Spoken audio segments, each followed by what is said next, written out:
If you're in a relationship for what you can get, that's not love, that's a transaction. Relationships aren't like a rewards program that you get points for the affection, the attention, the love that you get. It's a shared space for both people to co-create something together. How many points do you think laundry is? A lot.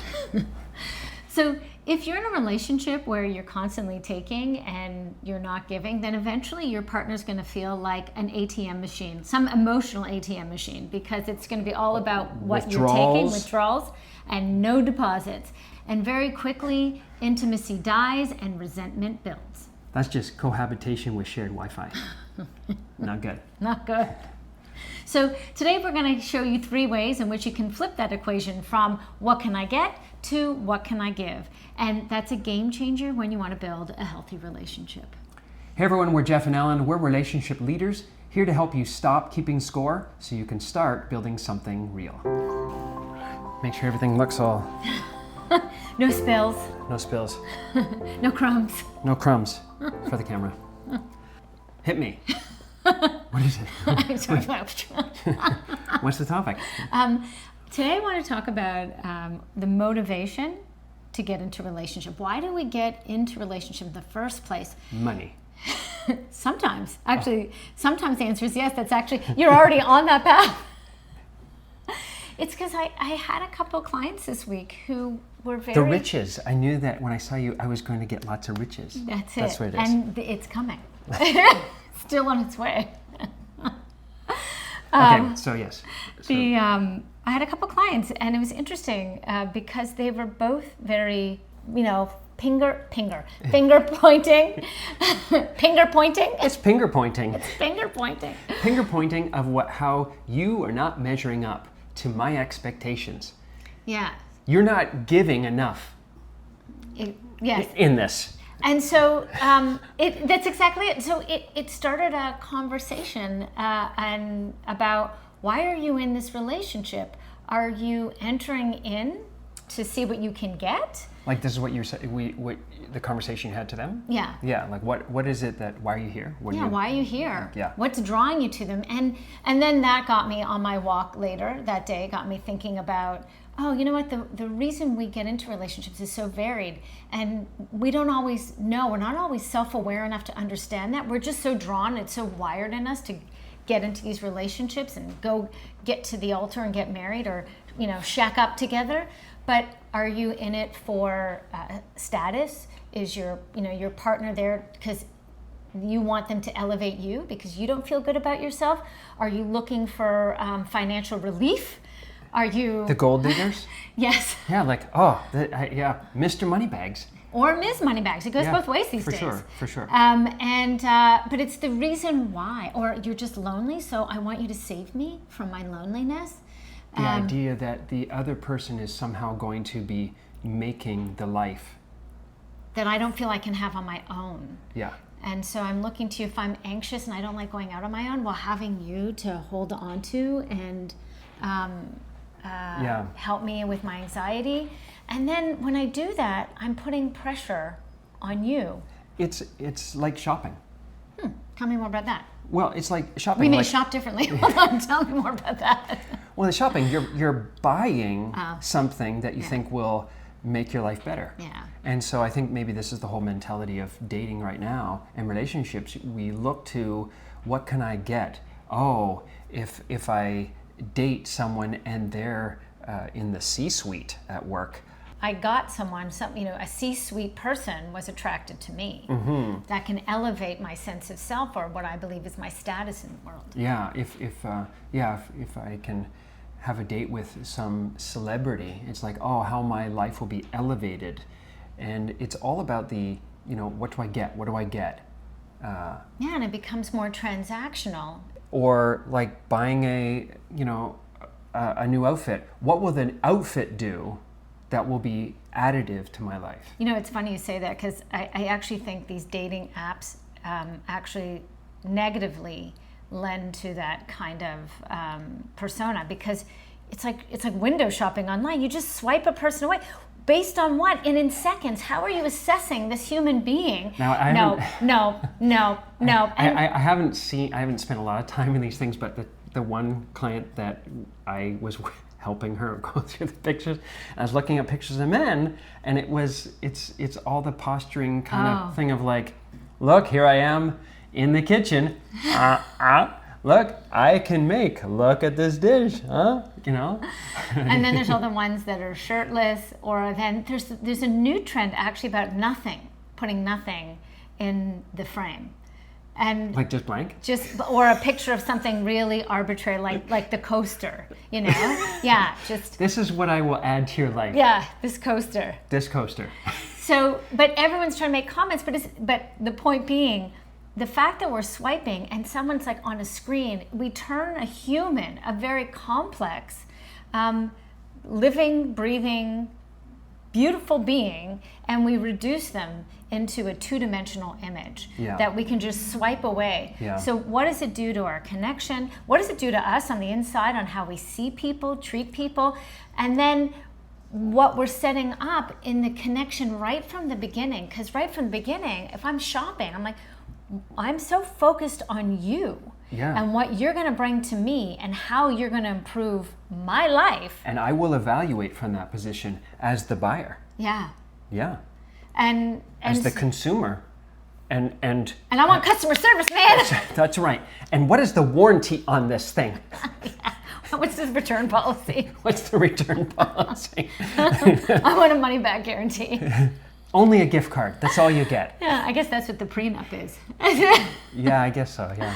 So that's why I'd been really thinking about it. On my walk the other morning. On your soapbox the other morning? On my soapbox the other morning. Saying, poor Bodie, he hears it all. As you're walking the dog, our dog he hears all of your outlets. But I thought this is a really important thing because we should know, we should each understand why are we in the relationship, because if we're looking to the relationship to fix something in us, right away we've set the relationship up to have, maybe not necessarily fail, but to have a lot of bumps. Actually think about why am I in this relationship is also appropriate for people that have been married for some time. They've had kids have now left the nest. Yeah. And now they just have each other and they're looking at each other wondering like, do I still want to be in this? Like, what is this? Do we have anything here? Especially if the reason I got into the relationship is because I wanted kids, and you are and now the kids are gone. And now the kids are gone, so I'm like, oh. There's nothing. I've done that here. part. Check. Yeah. What's keeping you guys together? Yeah. What's keeping the relationship? So I think that's a really important question to ask yourself, whether you're dating. Yeah. You're in the beginning few years, or you've got a number of years behind the belt to say, like, why am I in this relationship? And I think it's important for us to tweak how we answer that. Yeah, I think it's important to allow ourselves to be honest with ourselves. And even though it might come with a bit of an ouch, that's okay. It's not about judging yourself for it.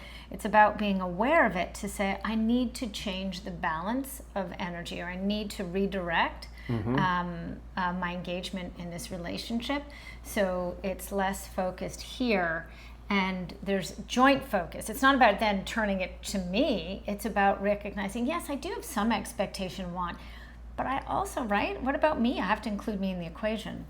Yeah, so that it's not always on the shoulders of the other human being to make the relationship happen.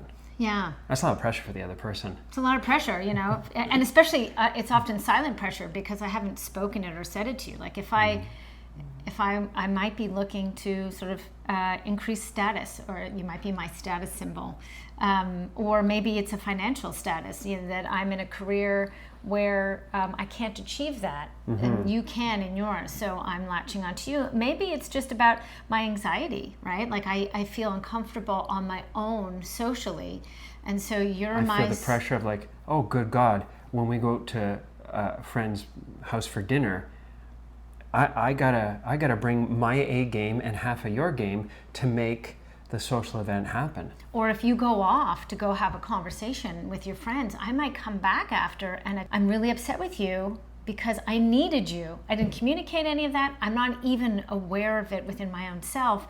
But when I'm triggered, I'm certainly going to be reactive to it. Yeah. So here's what you can do. first start with asking yourself, why are you in this relationship in the first place? Yeah. Are you there for partnership? Or are you there for some other reason? You know, are you wanting to help each other out, or is it something that you want to get from the other person? Because think about it, if you were to strip away those Instagram-worthy moments, do you still want to be in that relationship? Yeah. Relationships are not like a vacation package that you purchase. They're like a joint construction project that you build over time. Oh, I like that analogy. Yeah. The second is check your contribution ratio. If you're focused so much on what the other person is giving or not giving, then you're going to be feeling up or down based on them.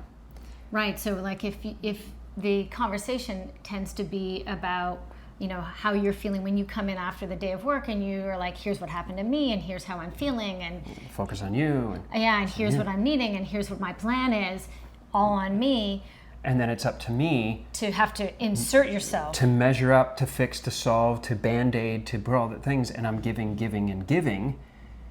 And if you want any attention, you have to take that attention and insert yourself to get it, rather than make sure you're balancing out the questions and conversations. Sure, it's okay to share about you, but make sure you also ask, how is your day, honey? Yeah, what's happening for you? Tell me. You're not always the pole of the focus. Yes. But it's not what you're taking, it's what you're contributing. So. And I'm training myself to see you, not just me. It actually is a retraining and a recalibrating of how we take in other. If it's unbalanced, where one of the two of you is about what am I getting, changing it to what am I giving?